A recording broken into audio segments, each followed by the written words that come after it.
আর তোমার রক্ত মাখা জামা তুমি আমার কাছে দাও।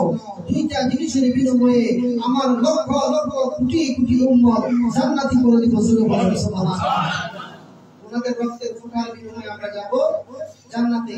অনেক উলামা একরাম বয়ান করে যে কারবালার জমিনে যদি ইয়াজিদ বাহিনী মৌলবী, আসলে আহলে বাইতের বক্তব্য মৌলবী না, ইয়াজিদ বাহিনী মৌলবী বয়ান করে নবীর দোয়া এভাবে আল্লাহ কবুল করে। উনি যদি বলতো আল্লাহ কারবালার জমিনে ইমাম হুসাইনকে তুমি শাহাদাত করো না, বাসায় রাখো, এর তো দোয়া কবুল হতো, তাহলে বোঝা গেল তারা প্রমাণ করতে চায় নবীর দোয়া কবুল হয় না। সুবহানাল্লাহ। সমস্ত ব্যাপারে সমস্ত কিতাবাদিতে কোন কিতাবে আমার দয়াল নবী রাহমাতুল লিল আলামিন এমন দোয়া করে নাই। তিনি বলেন আল্লাহ মাওলা হুসাইনকে তুমি ধৈর্য ধারণ করো। সুবহানাল্লাহ। ইমাম হুসাইন আলাইহিস সালাম কারবালার জমিনে শহীদ হবেন, আমার দয়াল নবী জানতেন, খাতুনে জান্নাত মা ফাতেমা আলাইহিস সালাম জানতেন, মাওলা আলী মুশকিল কুশা জানতেন। বলেন সুবহানাল্লাহ।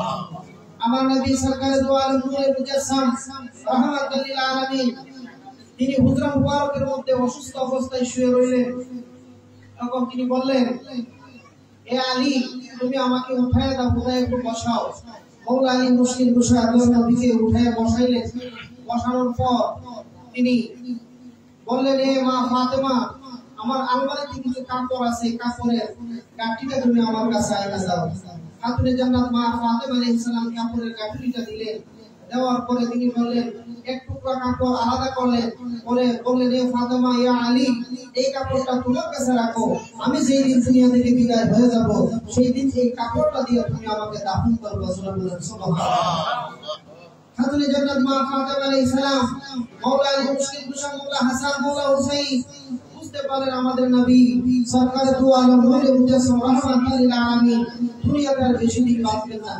কিতাবের মধ্যে লিখে খাতুনে জান্নাত মা ফাতেমা আলাইহিস সালাম এমন ভাবে কমজোর করতে লাগলেন, কান্না করতে করতে তিনি বেহুশ হয়ে জমিনের মধ্যে পড়ে গেলেন। জোরে বলেন সুবহানাল্লাহ।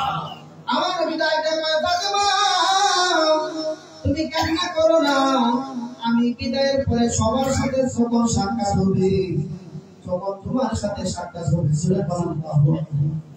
আমার নবী গায়েবের খবর জানে, দুনিয়াতে কে কোন দিন আসবে এটার একটা হিসাব আছে। সন্তান যখন মা জাতির গর্ভে যায় বোঝা যায় 10 মাস 10 দিন পরে আসবে, কিন্তু যখন বিদায় হয়ে যায় তখন এটার কোনো গ্যারান্টি নাই কে কোন সময় বিদায় হয়ে যায়। এমন বলেন, ফাতেমা তুমি কান্না করো না, আমি বিদায়ের পরে সবার আগে তোমার সাথে সাক্ষাৎ হবে।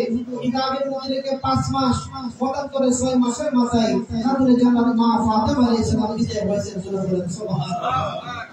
আরেক টুকরা কাপড় করলেন, পরে দিলেন, এ মা ফাতেমা এই কাপড়টা তোমার জন্য। আরেক টুকরা কাপড় করলেন, দিলেন, এ মাওলা আলী এই কাপড়টা তোমার জন্য। আরেক টুকরা কাপড় খুলে দিলেন মাওলা হাসানের জন্য। নানা বা নাতি দাদা যদি কোন জিনিস নাতি যদি একাধিক থাকে, 2 জন বা 3 জন থাকে, একজনকে দিলে আরেকজন কষ্ট পায় কিনা? আরেকজন কষ্ট পায়।